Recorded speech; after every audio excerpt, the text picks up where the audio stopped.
আমি সঠিক ছিলাম, আমাকে কেউ ভালোবাসে না, কেউ না।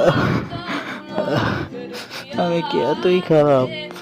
সবাই আমাকে ঘৃণা করে, কেউ আমার সাথে মিশে না, কেউ না।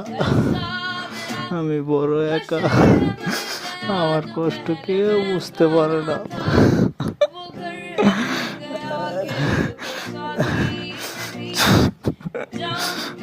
কেউ আমার সাথে কথাও বলে না, কেউ ভালোবেসে আমাকে ডাকেও না।